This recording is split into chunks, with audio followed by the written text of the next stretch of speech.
Some of the motivations are to get accurate names, spellings, dates, and information about family members, such as siblings. We like to be able to hear people's voices and clear up misconceptions we might have about their lives and their families. We can form a picture of another time and another life. We can find clues to a trail of research we might want to follow. It will validate a person's life. We can bond with that person, and it may generate some clarity for our own life. So that is one of the reasons we do oral history as opposed to just looking at documents. Oh, good. Here's one for Margie. I think is an overview, the idea of what you want from people is always just the same you do in a news story. Who, what, when, where, why. So as you keep that as an overview of what you're trying to get from the picture.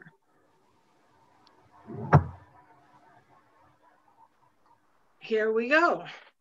So this is the cassette tape and the cassette player that almost all of my oral interviews have come from.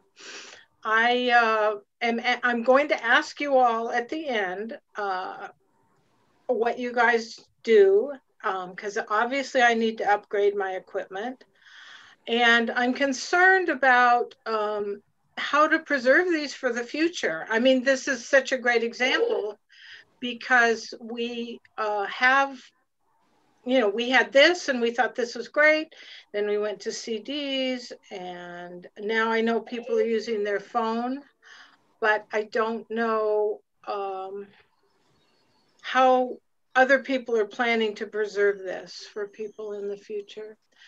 So anyway, so in 1978, my dad interviewed both my grandmas during Thanksgiving at our Thanksgiving celebration. Both my grandmas were in their 80s. And it was such an amazing experience to go back and listen to this. I guess I would have been in my 30s, not particularly interested in any of this family history, really. And to listen to everybody's voice, my dad's not alive either. So to listen to everybody's voices is just a profound experience, really. You could, you hear your grandma talking and you recognize the pauses and the irritation in her voice when he would ask her something. She would say, well, you know that, you know my birthday. And then he would have to explain, yeah, it's not for me. You're leaving this for posterity. So, and then the other part, it was really annoying to my grandmas, I could tell, but my son, who was only about 2, was just crying in the background. He was in another room, but you could hear it. And at the time, I could tell it was really a bad idea. I learned something from this about interviews. Bad idea to have crying babies in the same house. From now on, it was like, let's do this in a quiet room. And, but now listening to it, I mean, it's so precious. There's my grandma's talking and there's my son who's just learning how to talk in the background. So it was kind of a mixed blessing for me. One of the things I learned from these interviews was to try to be as precise as possible with names and towns. I mean, one of my grandmas said she had many brothers and sisters, but she never said who they were. And of course I'd be dying for that information now. I don't know who they are. I don't know much about them, and I'm not sure, except maybe I can get Vicki to help me, but how to find them. They were all in Germany. So, and spelling, like when she came to Seattle, she was going to get picked up by Tanta and Herr Flom. So wouldn't that be nice if I could find out their spelling and where they were.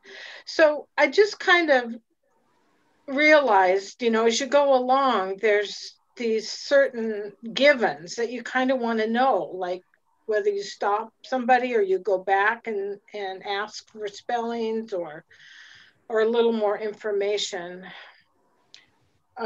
This was a great interview because there were a lot of rumors that we'd heard in our family that she verified as being true. And we always assumed she came over because of World War I, but it wasn't until she verified that she was on the boat when they heard about the Archduke being shot. So I thought that's one of those things where you have assumptions about people and their lives, and then you find out that was totally wrong.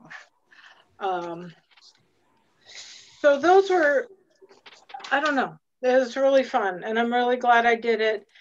And I am really sorry I never interviewed my own parents about their lives. And so what else can I say? Interview your parents if they're still alive. But anyhow, so this is what the cassette represents, was sort of all these recordings that I used and my dad used, and there you go. Another kind of oral interview is when Joe's father was dying, and I think they might be doing this more often now than they used to, is they did an interview with him when he was on hospice. They had a way for him to talk about his life. And it was really a great thing. And it's, again, wonderful to hear his voice. Interesting thing about this, I thought one of the problems was that he said kind of a mean thing about one of his daughters.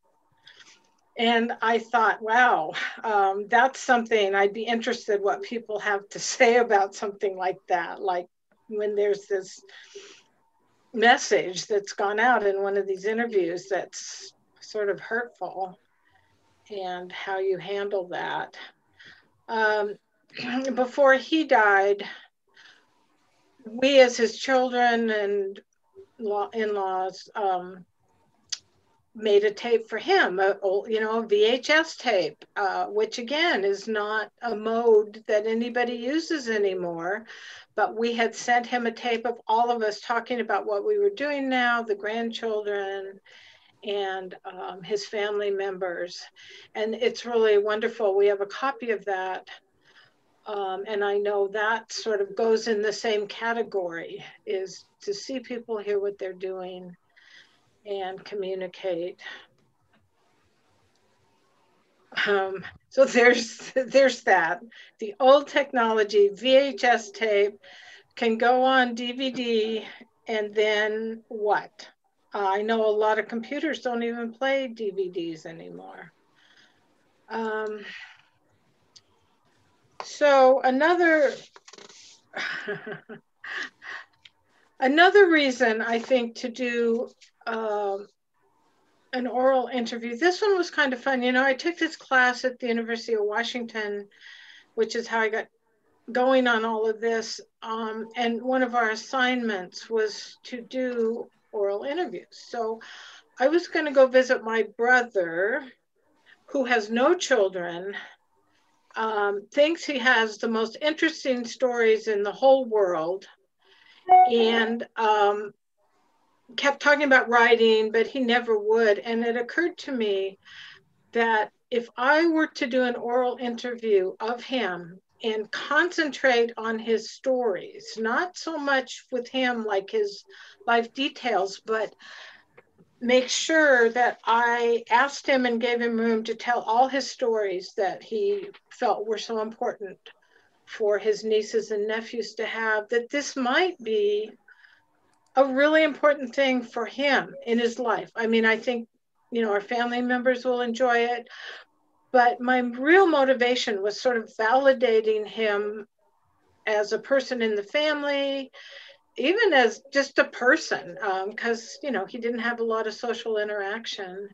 So I think that is something to think about if you're going to be interviewing different people, is a way you can help somebody share their life, be important, and down the line, who knows how inspirational that might be to some of their family members.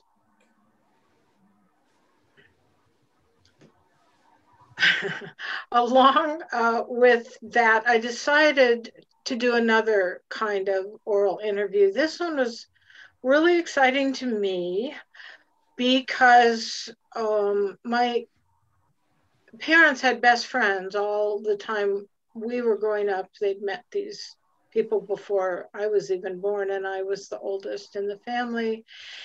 And it turned out we took family vacations together, and we would always go to the Oregon coast for a few weeks. They had a couple kids, and my parents died before they did, and my mother had lost her memory early on in life, and so it suddenly occurred to me that these people were people who carried memories of my family and carried memories of my parents. You know, your whole relationship with parents is different when you're young than when you're older. And I was so curious at this point to both try to find out some information about our trips, things we all did together, and these friends of my parents, who were these people, and just to get a little reflection of my own parents as friends. So I considered that one of my more brilliant, light bulbs of doing this interview. So my class was at the University of Washington. These people lived in Bellevue. So I set up a time to go do this, and their daughter was there. She was part of it. And so it was great. It was a good reason, aside from just visiting, general visiting, which I also did, to see them. But what happened, there were three things about this that were also kind of interesting to me. I decided that the man, his name was Dale, was 100% deaf. So he never participated in conversations. He never, he was very isolated. So I sent questions ahead of time. I sent all these questions so they wouldn't be surprised. They could look up the information, and the daughter, who was my age, was there also to listen. And so Dale could fully participate because the questions were there in writing. And when it was his turn to talk into the tape recorder, he could talk and tell his whole story. And I wouldn't let his wife interrupt, which is what I found myself wanting to do with my brother. When I interviewed him, I wanted to interrupt every 2 seconds. Like, no, that's not how it happened. But anyway, so the no interrupting thing. And after that had happened, my friend Nancy, and this was her parents, she came up to me and she said, I am so grateful. This is the most I've heard my dad talk in years, and I didn't know anything about all this stuff. And this has been a great gift to me, is getting to learn all this and hear my dad tell his story. So that was good. That made me really happy. What I didn't like is when I sent the questions, Nancy, the daughter, thought she should answer them from her point of view. She didn't get that they were for her mother. So I had to sort of reframe all that when I actually talked to her mother. So this is a story that came out of my class, which I've never forgotten. A woman named Terry was taking this genealogy class, and she and her mother hadn't spoken for years and years. And because of this class assignment, and because she was interested, she decided to call her mother and ask her about genealogy. Because it's not always the case, but it's kind of the case that genealogy can help people bond together. And in this case, it was really great. She talked to her mom. Her mom was willing to talk to her about this. And they truly did end up getting back together and bonding over genealogy and doing research together. So I thought that is something to remember. If you're having some kind of a broken relationship in your family, you can sort of use genealogy as a bridge. And that seemed pretty cool to me. Okay, here's my favorite thing of all of the stories. Some of you have taken, a couple, I think Leith knows about this, maybe Margie, a couple of you have took my genealogy course when I did this years ago, but now I'm going to do it again because it's my favorite thing. So what I want to do, and this is the story that got me into genealogy in the first place. And you can see it on this paper. I guess I can hold it up here. And if you just are able to do this, close your eyes and listen to this story. It's only a page. I'm going to read it. And yeah, so here we go. I hope you can do that. Close your eyes, listen to the story, and see what you think. Called Around the Horn, the story of Grandmother Mole, 1828 through 1921. This is the true story told to Helen Reichert by her cousin, Myrtle Ruffle, Aunt Irene's daughter, about 1939 at Jackson, California. Grandma Mole was a young seamstress who lived with her oldest sister, Mrs. Holtz, in Hamburg, Germany. She met a young man by the name of Jacob Rath, who had wealthy parents who owned a bakery. When she was 19, she married Jacob and had 5 white horses pulling the carriage that took them to the church. They had a large wedding and for 1 year lived a social life. His folks loved her very much, but after a year, he started to be a playboy. She stayed for a couple more years. His folks helped her and asked her to wait a couple more years before she left him. But then her 2 brothers were going to California to the gold rush, and she asked if they would take her with them. They did, and also Paul Mole was with them.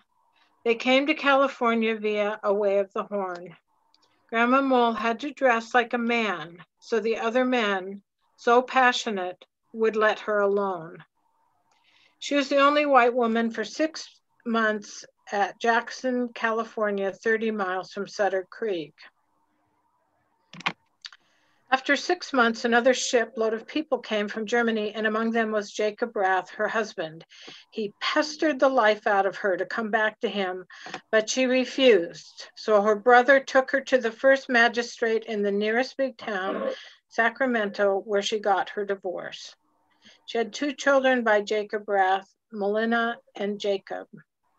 All the miners chased Jacob out of town because he pestered Grandma so much, even after the divorce. He started a bakery in Sacramento. Then Grandma Mole married Paul Mole. She had a wedding ring made out of braided hair, which Paul made for her. While in California, after she married Paul Mole, she was left alone during the day. One day, a large group of Indians came to the house. She was dressed like a woman, and they told her to hide under a big kettle if the Indians ever came.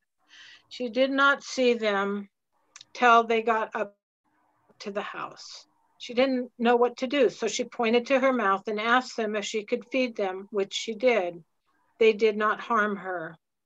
Paul Mole mined gold and had a lot of gold in the form of bricks.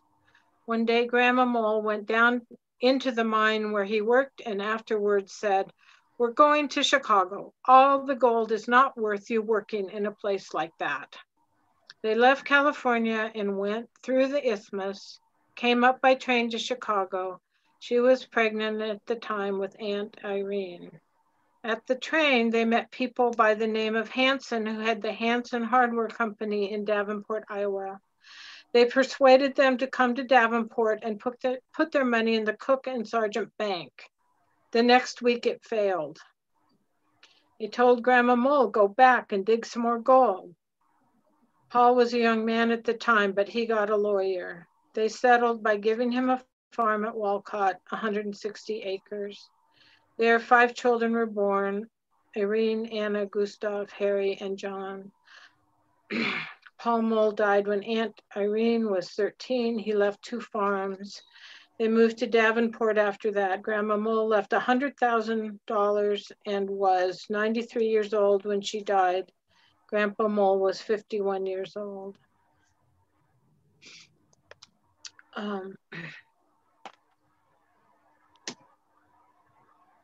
So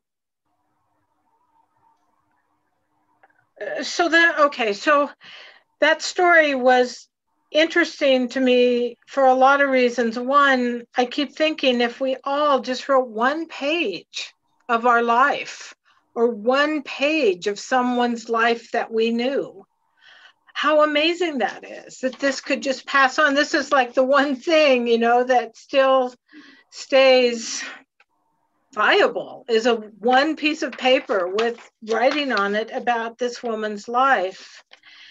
And one of the joys of the internet, I guess, because I had this far before the internet, was I went through this with a fine-tooth comb and looked up everything. And I got a full-fledged story, newspaper from the New York Times and everything about when that bank collapsed, the Cook and Sargent Bank, and how the whole town went nuts and stormed the bank and all this. So from that one line here where it says the bank failed, I got this full story. So anyway, step by step, I went through the story, found out there were questions, misprints, the ship log had her and her daughter mixed up. So it's all the same stuff we know, the genealogy stuff about, double check everything. You can't totally believe everything you read and all of that. But anyway, I love this story because it's so colorfully written. And I just keep thinking, okay, and I still haven't written my story in 1 page, but I need to do it. And here is a picture of them, certainly not at that time, but her name was Jessie Wollenberg and Paul Mole. And that was at a certain point in her life. I thought it was fun. She actually made the newspapers again when she was 90 years old because she was knitting. So I thought, wow, that's one extreme to the other. But it said she knits without the aid of glasses, her eyesight is still good, and she is in perfect health. And I think she died at 93. So I thought, wow, there's a life. I know a lot about this lady. So this is kind of a fun thing that happened is one of the people who was in an earlier class had heard this story, and she wrote me a song based on this whole story. And you can't really see the words, but she wrote the song, and the tune is to Ivor's Acres of Clams or The Old Settler, but she took the whole story and broke it down. And I got this 2 days before our family was going to scatter the ashes of her, I guess this woman's great grandson. And so our family gathered, and I gave everybody a copy of the song, and we all stood by the bank of the Skagit River singing the Grandma Mole, a life story in song, as his ashes, her descendants' ashes, floated down the river.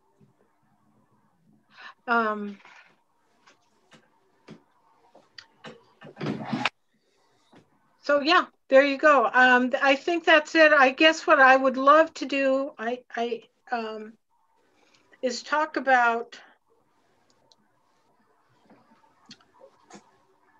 how other people are preserving things, if other people have stories of oral interviews they've done, or things they could share with us around that. So that's kind of what I'm thinking about right now.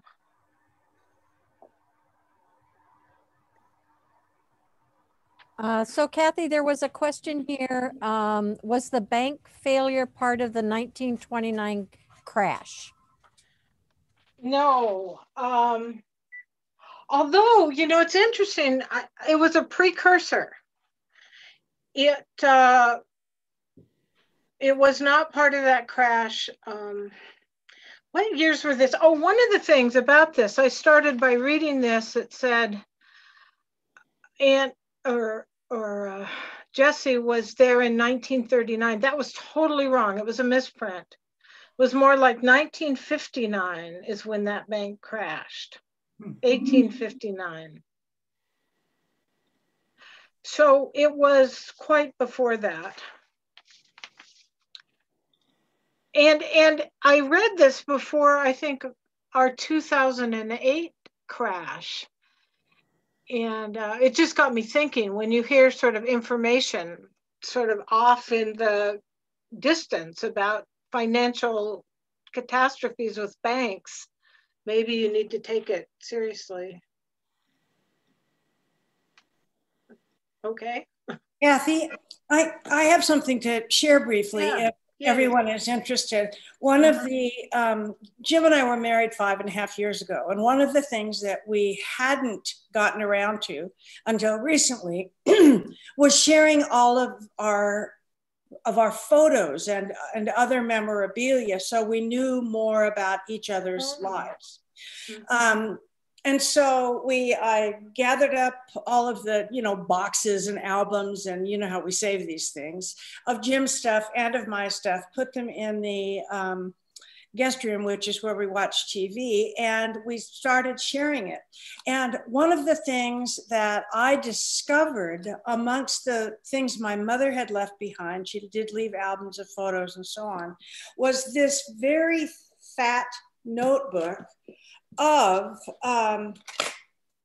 stories about her life. For about 8 or 10 years, she lived in the Chandler Square retirement little villa with all the managers, which is on the corner of 12th and Commercial. You pass it in Anacortes. You pass it when you turn right there to go towards Seattle or somewhere. And what I think this is, because there are questions that she has handwritten answers to. Let me see if I can show you one. The title here is Early School Years. And wow. She has handwritten some memories about that. And Jim and I went through it, and she also took photocopies of some of the photographs that I now have and put them in. She put them near each of these pages from the same period. So early childhood, we've got pictures here of her when she was a baby. This is 1918, when she was a little girl of 3 or 4. And then later in the book, teenage years and so on. So this goes on and on. There must be 20 or 25 different questions here that she answered. And Jim and I read through the whole thing, and it was absolutely one of the most glorious gifts I have ever received. Certainly from my mother, who was kind of emotionally distant for most of my life. And so this was a real treasure to me. And one of the things, I'll give you an example, lunch at school. We took our lunches to school. In the warm weather, the whole school would eat outdoors. During the very cold weather, Mother would pack a large container of soup and some bread. It would freeze by the time we got to school. This was North Dakota in the winter. And she and her sister were going to school in a cart by themselves. In a cart drawn by a horse by themselves 3 or 4 miles. So by the time we got to school, it was frozen. So we put it on top of the pot-bellied stove in the schoolroom. By the time it was noon, the soup would be thawed and warmed. So each of these headings, more activities in sports from early school years, later on. But it's almost like a self-interview, right? So it's got these little, it's got a structure to it. And she just took the time to do it. To actually print this out and answer the questions. And you have to know that that is going to be something when you're gone that's going to be absolutely treasured. Right. I mean, you know, and it's just to have the discipline to do that and to take the time to do it. And it's like, I feel like all of us should make a commitment to doing, as genealogists, you know, interested in genealogy, is that it is such a gift. I mean, it is such an absolute gift. And here we all are quarantined. And right. So what I told Jim, excuse me for interrupting you, but what I told Jim at the time, we were both so overwhelmed and thrilled with this story that I had never heard. There are things in here that I had never heard about. What I told Jim is that I would go through and copy, you know, make a document online of all of these topics, early adulthood, the work years, my first full-time job. These are just things that stimulate memory. I told him that I would go through and make a blank of all these pages with the questions on them. And I didn't do it. This was what, a month and a half ago? And I haven't done it yet. So this, if anyone is interested, I am going to do this. I make a commitment in front of everybody to do this. And if you're interested, I will send it along as a doc that you can all print out these pages and answer for your kids, or give them to your parents or your cousins or whomever. There's quite a bit like this about it on the web. Oh, here's one, wartime. yeah, the topic is wartime. That's the On the topic. home So you front. can tell it's the interview protocol itself is dated. Right. I think this is her retirement home did and passed out to everybody. That's what I think happened here. Anyway, I will do this. I commit to doing it to you, Jim, and to everybody. And if y'all are interested, I'll send the doc to Vicki and Kathy, and they can give it to anybody who wants it. And I'll include a couple of pages, again, just to stimulate everybody's memories, of these photocopies of her early childhood, which was a very nice thing to include. I have the photographs in an album, but it's nice to have them in here as photocopies, and that are close to, they correspond with the like early years of marriage. The photographs that she's photocopied in this particular place in the book correspond with her early years of marriage. So I will do that, and anybody who wants it can have it, and you can add to it. There is stuff like this on the web, but once again, I haven't done it. So having it in your hand might be a good stimulus to do this. There you go. So there, it was an amazing surprise to me to find this thing. Before we told each other our stories, though, we pinned the marriage license up on the wall and said we can't get out of it, no matter what story you hear. I was going to comment about the people that were in facilities, because my son, when he was in high school, did a service project where he actually interviewed every resident in a particular facility and did the same kind of thing. And they had a structured, questionnaire, and he completed that. So if you have a relative that's in a facility, they might have this information. I'm not sure how they distribute it to the families of the residents, but I know that the high school kids were doing service projects about this to learn more about, experiences during World War II and other things, so that might be available. I was just going to make another comment on, I talked to my mom one time, we were going through the family tree on Ancestry, and she was just giving me little anecdotes about different people. Like we walked through the tree and she would just say, oh yeah, that person, you know, did this, or this person had some issues or whatever. I mean, she gave me all the scandalous stuff. So I tried to record those things and put them in the tree. I know, yeah, I took notes and then I tried to put them in the tree but you know, all those little anecdotes that you have about relatives, less biography and more like, I guess, perception. Yeah, it's funny. So I have a problem keeping this stories. Oh, okay. Linda Duffel is saying something. What's that? Oh. Linda? She chatted something. Yeah. Oh, okay. It's okay. It wasn't anything exciting. I just was, the question was asked. Oh yeah, they're there. What do you do? And it was a combination of things that all of you have been saying. It was just a summary.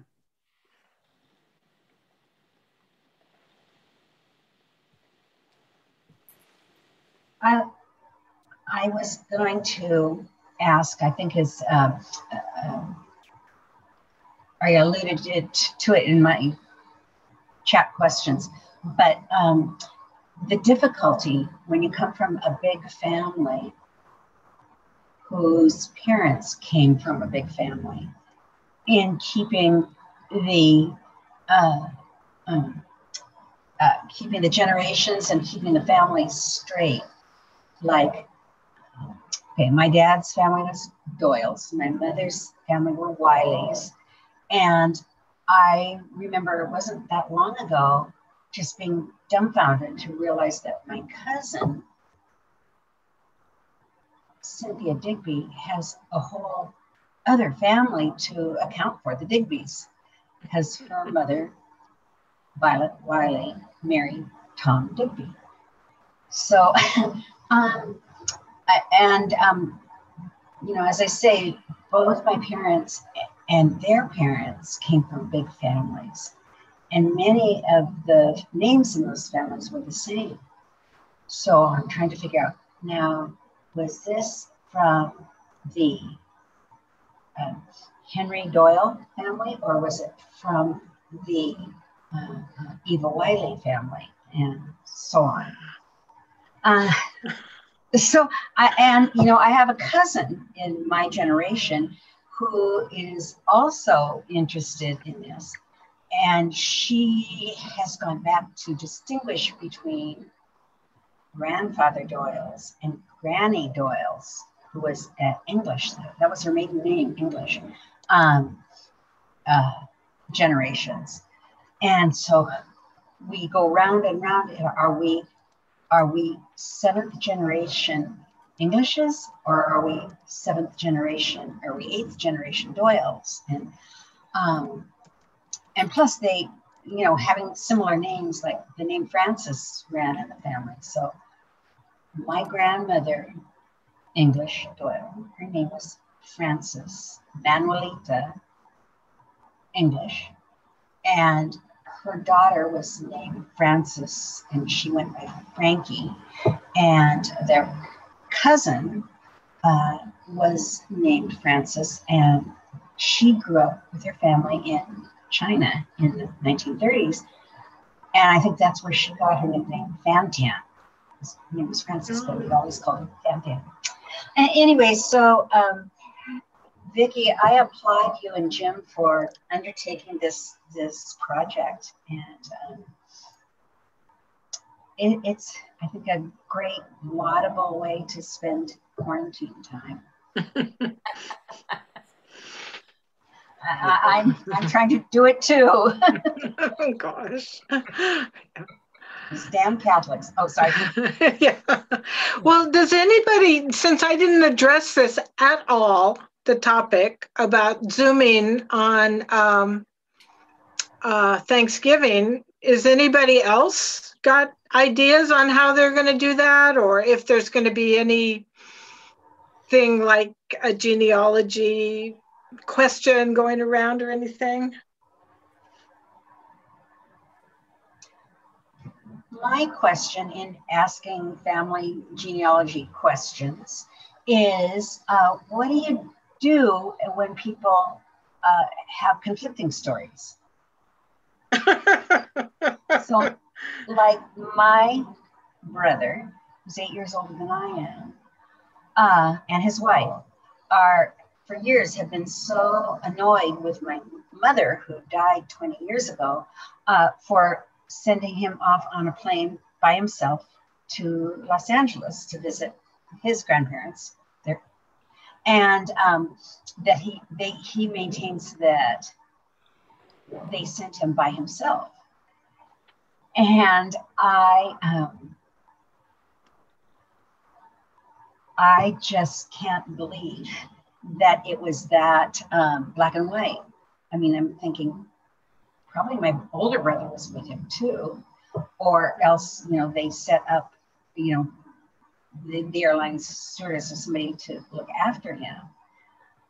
But, you know, they didn't communicate that to him. So he had the feeling that he was being sent off and abandoned.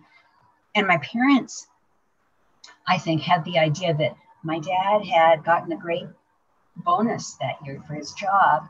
And what they could do is send their two oldest boys off to visit their grandparents in Los Angeles. And what a, you know, nice thing, fun thing that was to do. And you know, that part of the family loved the fact that my brothers visited them and charmed them. So anyway, I just, you know, I do not want to put myself in a place where, wait, Peter, I'm asking Michael about his story. But that's my family. We interrupt each other and we correct each other. And I guess that would make a great movie. Well, there's a little bit of truth in everything, right? Yeah. Each person's probably got their own truth, and there's probably a common thread with that. Yeah. I was just going to say, you know, this is really handy. So my dad's going to be 93 in January. He's at the point where he repeats a lot of stories, but he's got a great memory for what happened when he was young. And so if I find there's an app on here for recording. So if I find him talking, and this usually isn't too far from the kitchen table, I will kind of sneak and put it on and record some of his stories. And you know, the other bonus with that for me is just having his voice on the recording as well. So and then we've done a few Zoom calls with my relatives, and there's always a few things that come out. A few stories that come out with that too. So I'm hoping to do that maybe around Thanksgiving, is to do another Zoom call with his cousin, who's like in his late 80s, and another cousin who's in her 80s. And I think that when you get the three of them together, then things start flowing. But I also want to say that back in the day, before all of this, I did interview my great aunts and uncles, who a lot of them were alive back in the early 80s. And I still have the notes from that conversation when I was asking them about their grandparents or what they knew about them immigrating and their families and that kind of thing. And so the notes that I had from that ultimately helped me when I hired somebody to do research. This was like maybe 20 years ago. And they did make the connection to Germany for me. And everything that from my notes ended up dovetailing right with what happened. It was really cool. And, you know, and then eventually I ended up going and visiting that village and finding my family and connecting with them. So, yeah, I just think the interview process is always interesting and good thing to fall back on. So, well, I was thinking too. I did 2 interviews for the museum, which was really, really fun. And then I realized that the first one, they sort of hope that you will transcribe it. So I don't know how long that interview was, 2 hours or something. And so the transcribing part would take hours and hours. Hours. Yeah, and you went through that too, Vicki. So this is the thing I'm thinking now, as I'm seeing myself sitting there with all these dogs and me on Thanksgiving, is maybe I should just accept the fact that these interviews on this old technology need to be transcribed. I mean, personally, because I can't quite figure out what's going to happen to them if they're not put on paper. Now, I think I got one of these little gadgets where you can transfer from a cassette player right to your computer. Of course, I couldn't find any of that when I was getting ready to prepare this. It was amazing how many of these actual things that I thought I put in a safe place, I could not find as I was preparing this, little thing. And I thought, oh no. So I'm getting to the point where I think, well, maybe I just have to transcribe them. Kathi, you can digitize those things and put them on your computer, but then make sure you have a backup of your computer to make, if there's any trouble, any virus or anything, but you can easily digitize those cassette tapes. There are also services that are not very expensive that will do it for you. It's a tedious task, obviously, but there are services that will do that for you and send it to you on either a USB drive or some kind of thing. But like Gloria says, backups are where it's at. You've just got to have it backed up in many places. But if you have it on, a little USB, what do you call those things? Thumb drive. Yeah, thumb drive. Then you can have it there on your computer and wherever you back up on the cloud, whatever. So I did one for the museum, and I'll have to admit that I haven't transcribed it yet. But what I did is I recorded it on my phone, and then I took my phone to the museum, and we downloaded it on their computer. So they have it saved on their computer in case something happens to me or mine. And I think I actually have it on a thumb drive as well. So it's at the museum and I have it. It is tedious because I've actually been having to take minutes from a Zoom meeting, which, it is tedious work. But one of the things that I was going to say is, this has gotten me really thinking about Thanksgiving or Christmas time, is if you do Zoom with your family members, to record it. And again, you can save it to your computer or you can save it to a thumb drive. So that might be kind of fun in these stories. But what Margie was saying is when we have conflicting stories, I had an experience 18 years ago or so when my brother was telling a story and I'm going, wow, is that how you remember it? No, that's not how I remember it. So I think that it's really good to keep in mind that depending on your age, there's a big difference in how you remember something of when you're 5 and when you're 14. And I'm being the youngest in my family, but also just recognizing it in my 3 boys. There's almost 4 or 5 years between the second and the third. And I really realized they were kind of raised in different households. Their life experiences were very different because Jacob was 5 when I was divorced. And so his life of moving back and forth, his other brothers didn't have that, until they were 9 and 10. Huge, huge difference in their memories of family dinners and family things that we did. And so they have very different stories, but it's their story and it's their memory. So I think it's the same thing with the slaves and all the other things we talk about in genealogy, is that it's where we are at the moment on what we remember and how we remember it. And it's our story, and somebody else's story of a particular situation is different. Thinking of family stories, there's something that I want to add too. When Jim and I were going through that book that my mother had filled in for us, one of the mental notes I made was to, when I do this, to include the stories that I remember from my father telling. He died when I was 25, which was years away from when I got into genealogy. And so of course he was never interviewed. I don't have his words or his telling of the stories, but he was a great storyteller and he told them to me as I was growing up.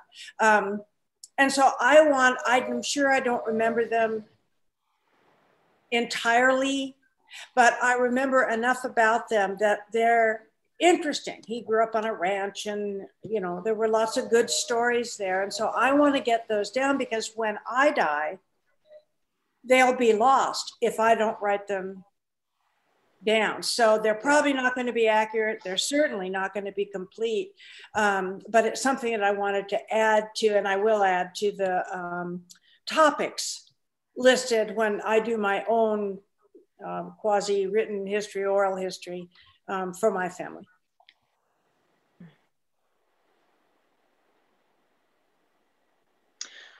I do think, you know, when I interviewed my brother, I don't remember, but I think my sister was there too. We were all just in a room. And I did make notes on that. And he didn't really know my mother's name. He didn't have a lot of our memories were totally different. And I went through the same thing when I was interviewing the couple, you know, my parents' friends, of one trying to tell the other one how things were, or, you know, especially the wife trying to tell the husband that he hadn't remembered that right. So I think it's really cool, like in Margie's case, maybe be really, really cool to do one of these interviews just separately with each person in your family.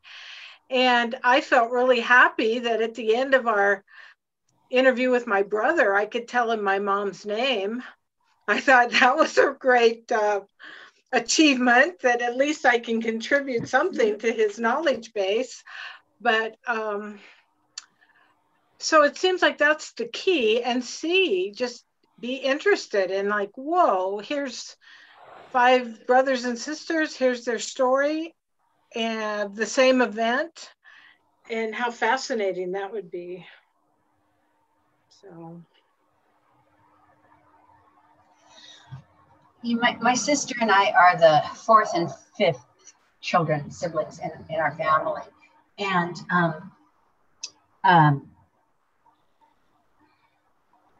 we seem to have an ongoing conversation about whether our siblings' personalities were there from birth, or did something happen in childhood, like parenting, that molded their characters. And so that goes back to Leith's idea about the perspective. I mean, we are telling our stories from different perspectives. And you know, my sister really believes that people are born the way they are, their character. And I have a proclivity to believe that your character is shaped as you are nurtured or not in childhood. So, but you know, too, like Vicki was saying, it's everybody's got their own truth. And that shouldn't be. Truth is truth. Oh. My truth is the truth. The truth. No. but going back to Thanksgiving and Zooming, and this year, not only with the COVID virus, but with the quarantining, but it just, I think, you know, as we grow older, we are facing death of our siblings and of our companions and acquaintances more and more. And so I'm just thinking of, I don't want to be Debbie Downer, but I kind of want to cherish the good memories of people who are not with us this year. But I think it really is, comes a little too close to home for some of my siblings who have lost their in-laws, good friends. So I pivot and I tell myself that I will send notes of Thanksgiving to all the people who I'm so glad are around still. And you know, I don't want to be maudlin or goopy, but you know, why wait till they die to say good things about them and what you loved about them? That's nice. So I don't know that my family will be Zooming over Thanksgiving or not. And we all fall into that kind of technological ineptitude. How do I hear you? How do I talk? How do I see you? You know, and how do I keep you from interrupting? You know?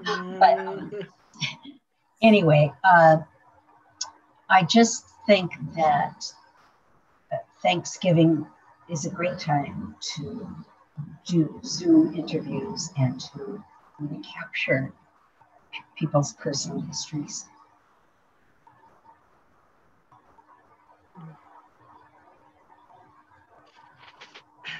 So one thing I wanted to share that I've been having a lot of fun with, and I seem to stumble on these things, so I'm grateful for that, but I've been kind of amazed at how many presentations I've been able to go to, you know, again, thanks to Zoom. Like last week, I went to one by the two guys who write the column for Pacific Magazine from the Seattle Times, and every Sunday there's this insert, Pacific Magazine, and they have a feature called Seattle Now and Then on the back, and it's been going on for 37 years or something.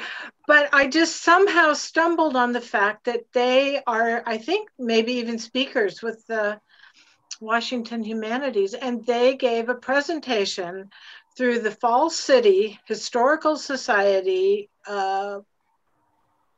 It was a Zoom presentation. I wrote and I said, could I attend? What do I need to do to attend? And they sent me the link and I watched that. The night before, I watched a walking tour of downtown Bellingham, which is where I'm working on a project, a history professor at Western. And it was sponsored by a joint partnership of the Whatcom Museum and Whatcom Museum and the League of Women Voters. So I think, you know, again, I've been kind of amazed. I'll just type something in, you know, like a genealogy event or whatever, and we can go basically all over right now, the country, and everybody's been nice about just letting me in. I'm not a member, nothing.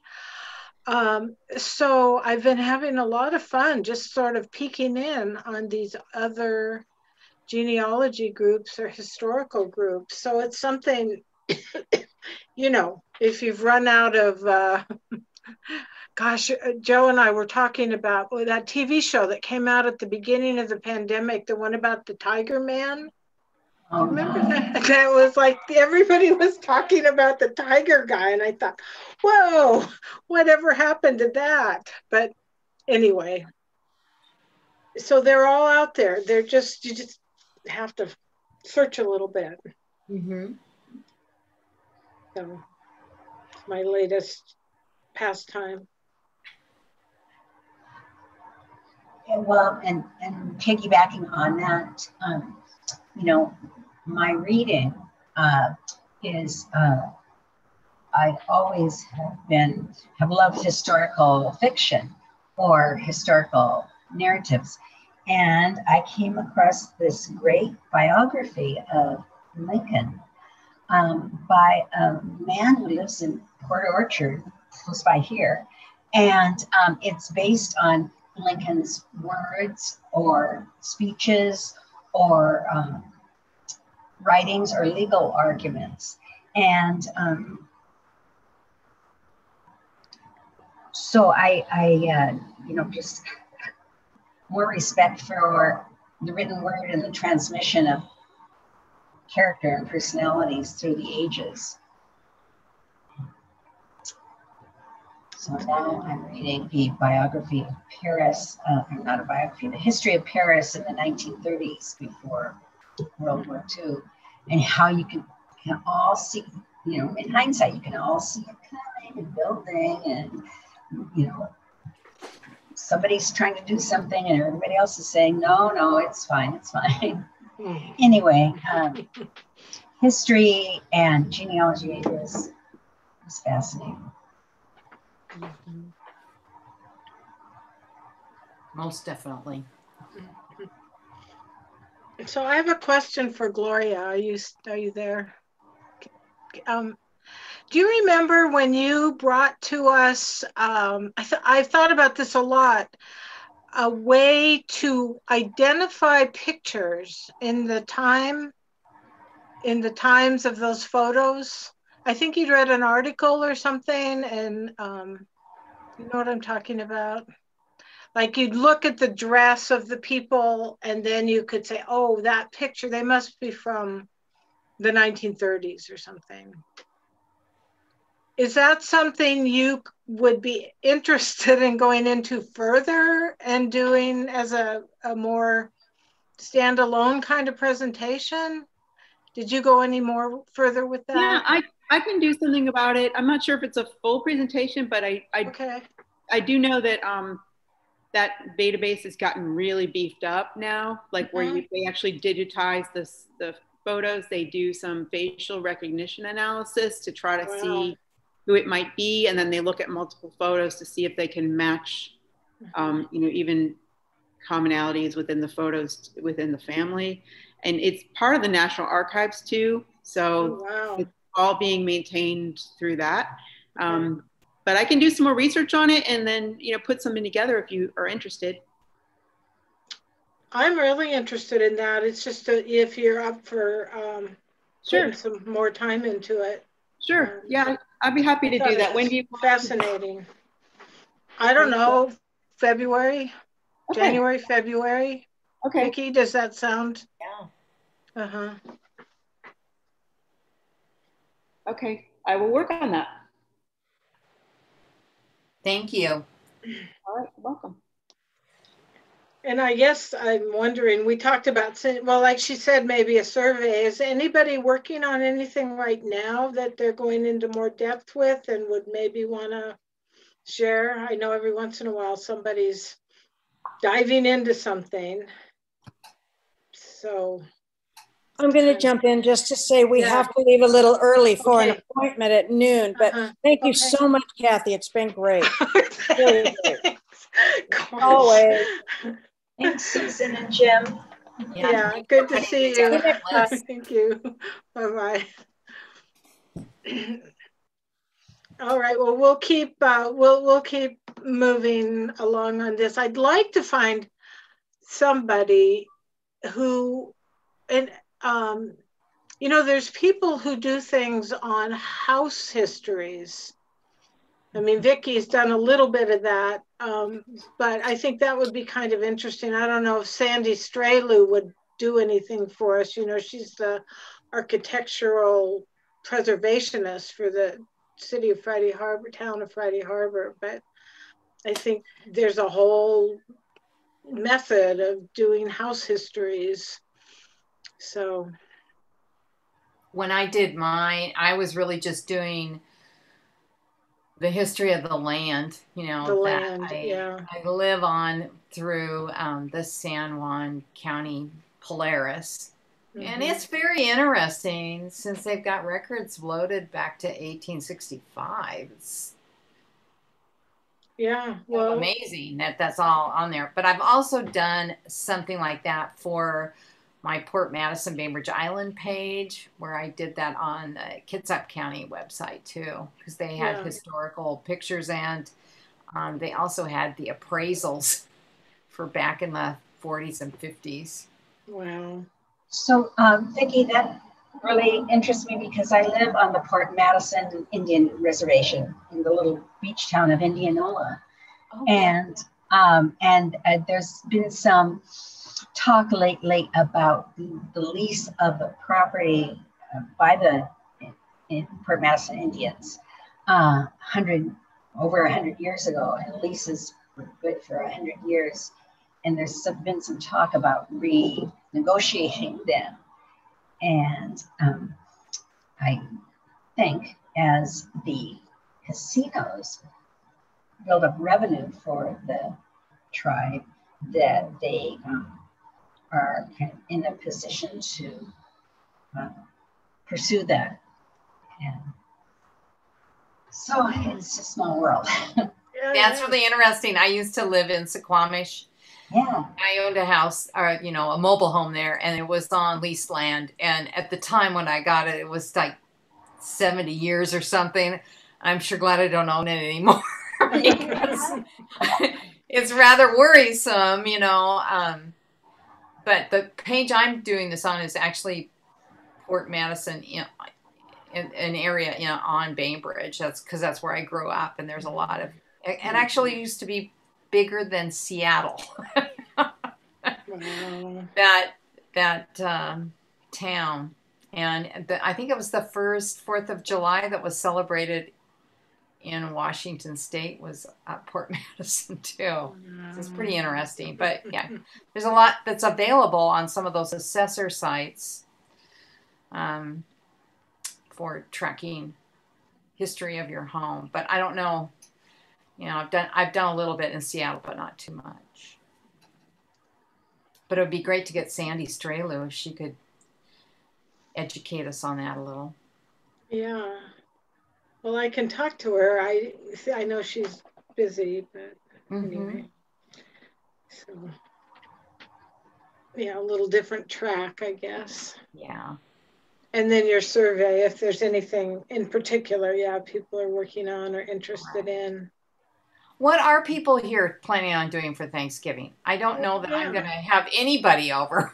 Whoa! That's right. Last year, didn't we share traditions, or was that for Christmas? Yes, we did. Yeah. Oh.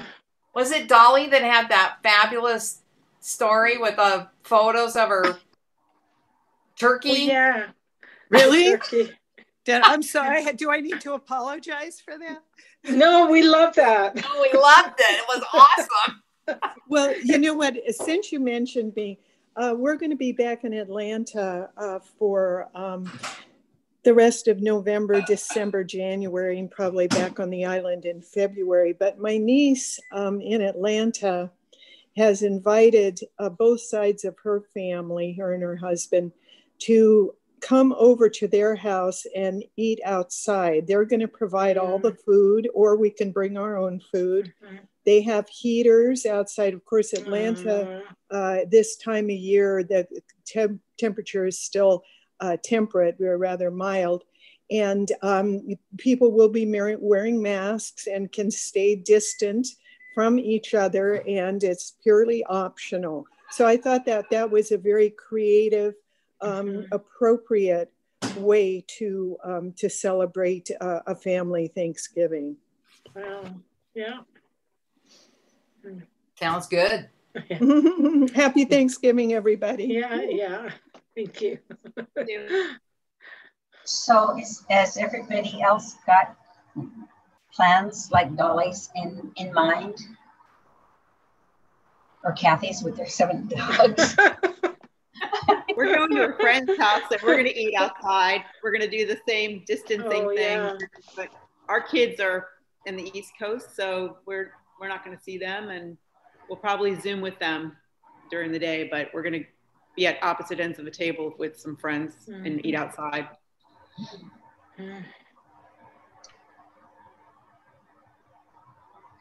How about you, Jan? What are you doing?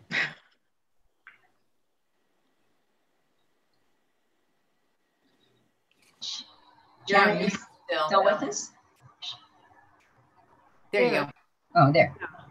Well, it's going to be just another Thursday. Our family canceled. I usually go into Seattle with the children and grandchildren, but everybody canceled everything. So, and my daughter was kind of happy she got out of cooking the turkey. So. But it's okay. I'm okay with that. Yeah, it'll just be 1 year, I'm sure. I hope that things will be better next year. Are you going to Zoom with them? Well, we Zoom regularly on Saturday with the family, so we'll probably just do that one again.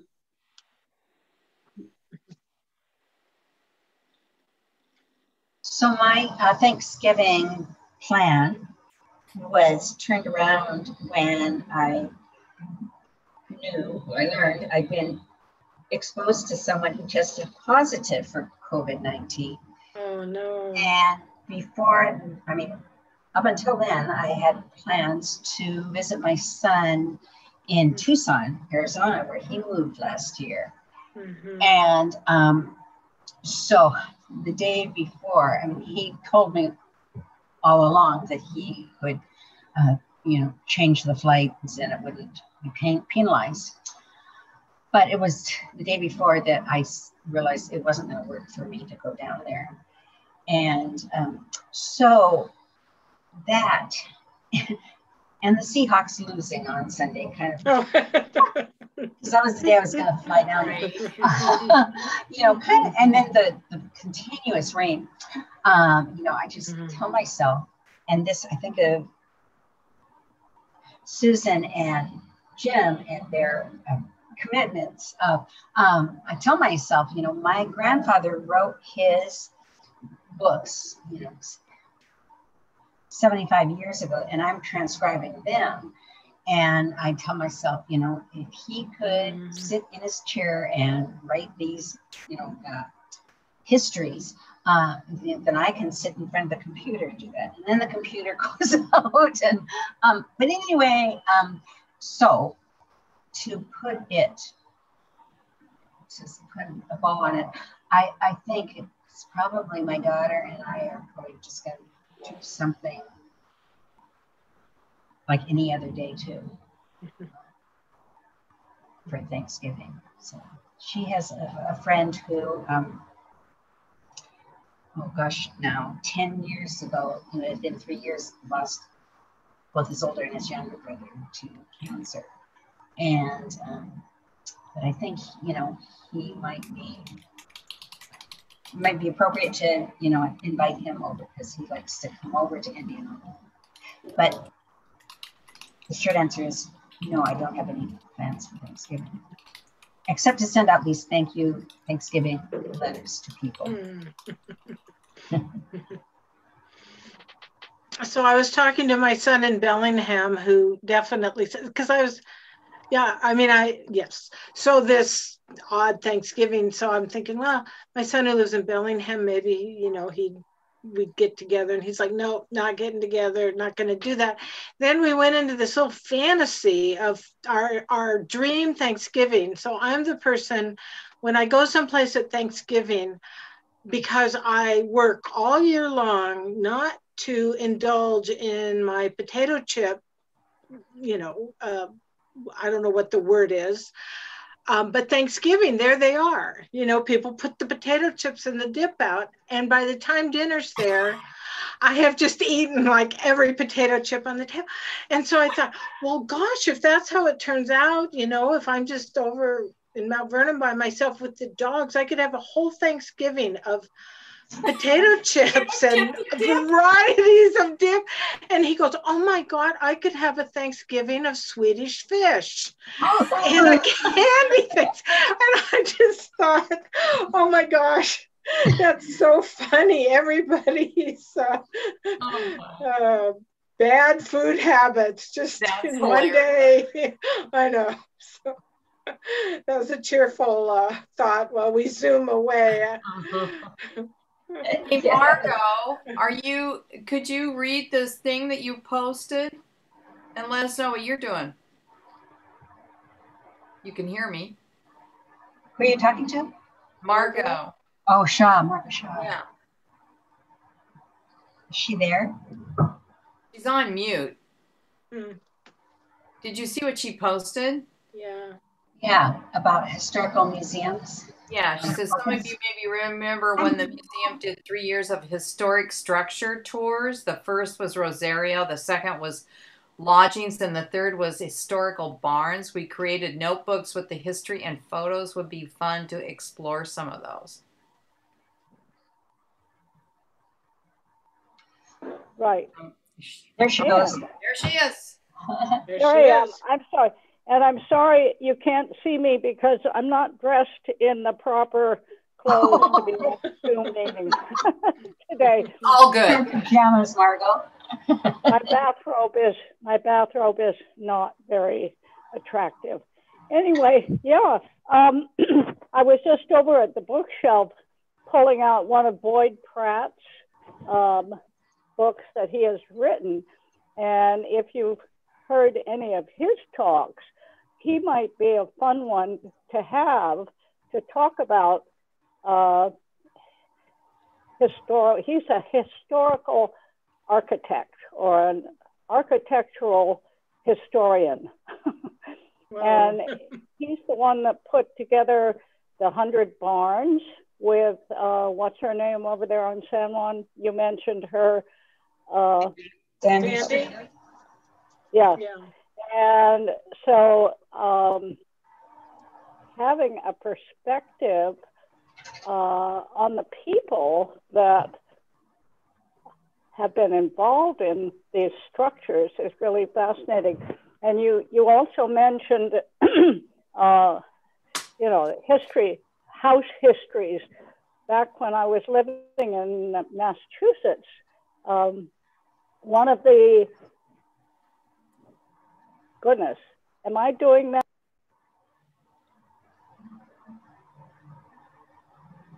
You're there. Okay. One of the commentators, the local news commentators, had done a very large project of house histories and got a lot of people excited about that. And being in real estate sales in those days, I knew how to go back and search titles and so forth. And even just going and looking through the title lineage, let's call it, you begin to read between the lines and find out quite a lot about the people that were there. It isn't a biography about anybody, but it begins to prickle through the information. So doing house histories is a great fun thing. Anyway, that's fine.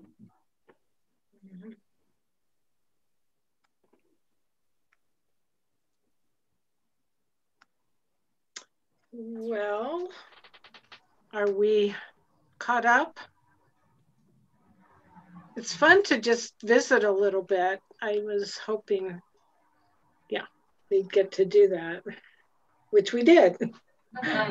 Thank you, Kathy. Thank you, Vicki. Okay. Yeah. Thank you, everybody. It was really nice to sit around and talk with other people besides myself. I know, that's what I was thinking too. So good. So we'll see you then December 15th. Yeah. Is that what it is? December 15th. Okay. December 15th. And then I'm going to work on a little Survey Monkey. Yeah. I was going to ask you, Leith, aren't you working on the history of the store and are your whole family thing? And how's that coming along? Well, it's maybe it's going to get started again. I haven't really been able to work on it much, but I'm more encouraged with, you know, being able to have some more time now than I have had in the last 4 months. So I'm looking forward to keeping doing that. And it's actually kind of interesting because I think now with Zoom, I have been thinking about trying to reach out to my older cousins because there were 13 of us and I'm the bottom third one from the bottom. And so I don't remember my grandfather and his siblings, but those older cousins do.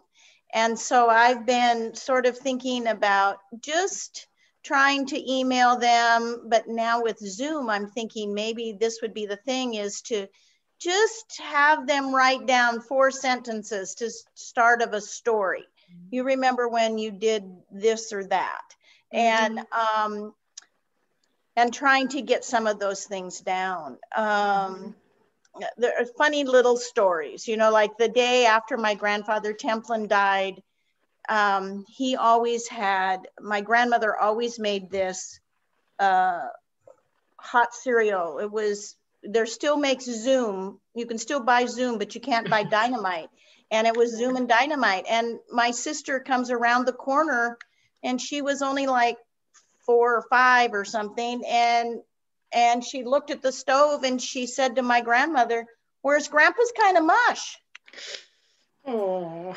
And it was like, you know, 2 minutes later, it was on the stove cooking. And so I'm just trying to hope that if I can tell that to these older cousins, that maybe we could get those little teeny vignettes down, and it might stimulate them to, you know, talking about going fishing with them, or, you know, whatever they did, because I wasn't born yet. So I, you know, I hear some of these things, but so anyway, I'm kind of encouraged with Zoom that maybe I can actually talk with them, because I haven't talked with a lot of them for a long time. And this is kind of an interesting, I mean, it's a cool way to do it. But I did want to say something that I have done, and I don't know if I did it as a project, if I started kind of doing it a number of years ago, because I was always feeling guilty about not sending out Christmas cards. And so I thought, I think Thanksgiving is a grateful time, is a perfect time to be thankful to the people that I really care about. And so I started writing letters. I started it out as writing letters to my sons, saying how grateful I was that they were in my life and watching them grow and stuff. And then I expanded it to my friends. So I would sit down and I would write my thankful letters to the most important people in my life.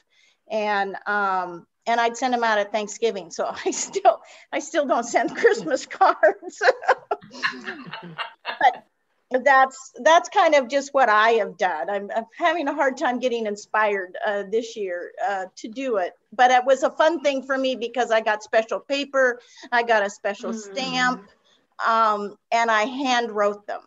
And so it was a wonderful thing for me to do. And I don't have any idea if my sons have kept these letters over the years or if anybody else has, but that doesn't matter. It's just something that has really worked for me. That's cool. So anyway, that's. Yeah. I have to tell you that I haven't worked on genealogy for quite a while, so I went back to good old Genealogy Bank and Chronicling America. And sometimes when I'm doing research, I just do things like I'll type in the surname of a couple people that maybe, was a maiden name or whatever. Well, I got lucky and I found, of course, it's always something bad that gets documented, right? And that side of my family is full of scoundrels. So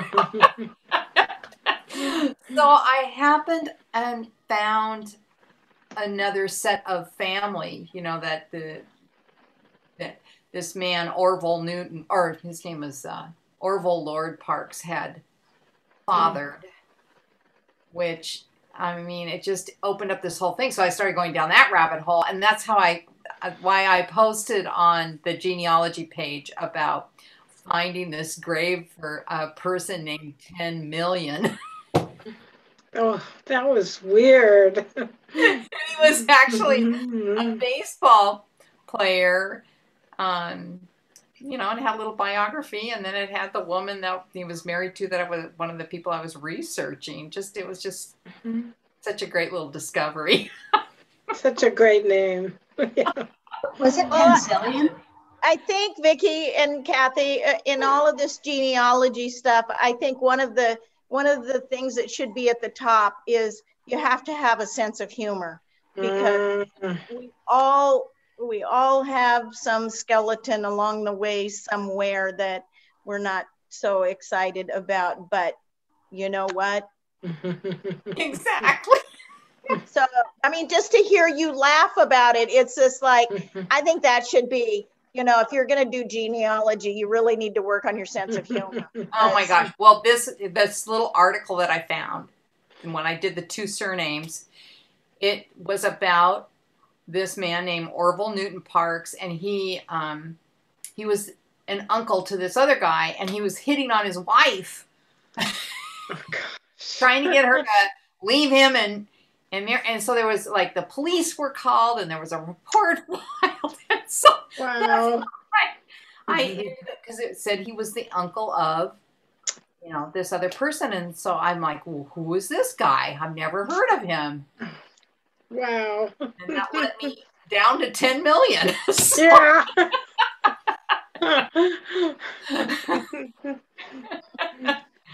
Well, it's great seeing all you guys. Yeah. Fun. So nice. Happy Thanksgiving, everybody. I need to go. Okay. We're going. Okay. Bye. See you in December. Thank you all. Yeah. Bye. Bye. Thanks, Mary.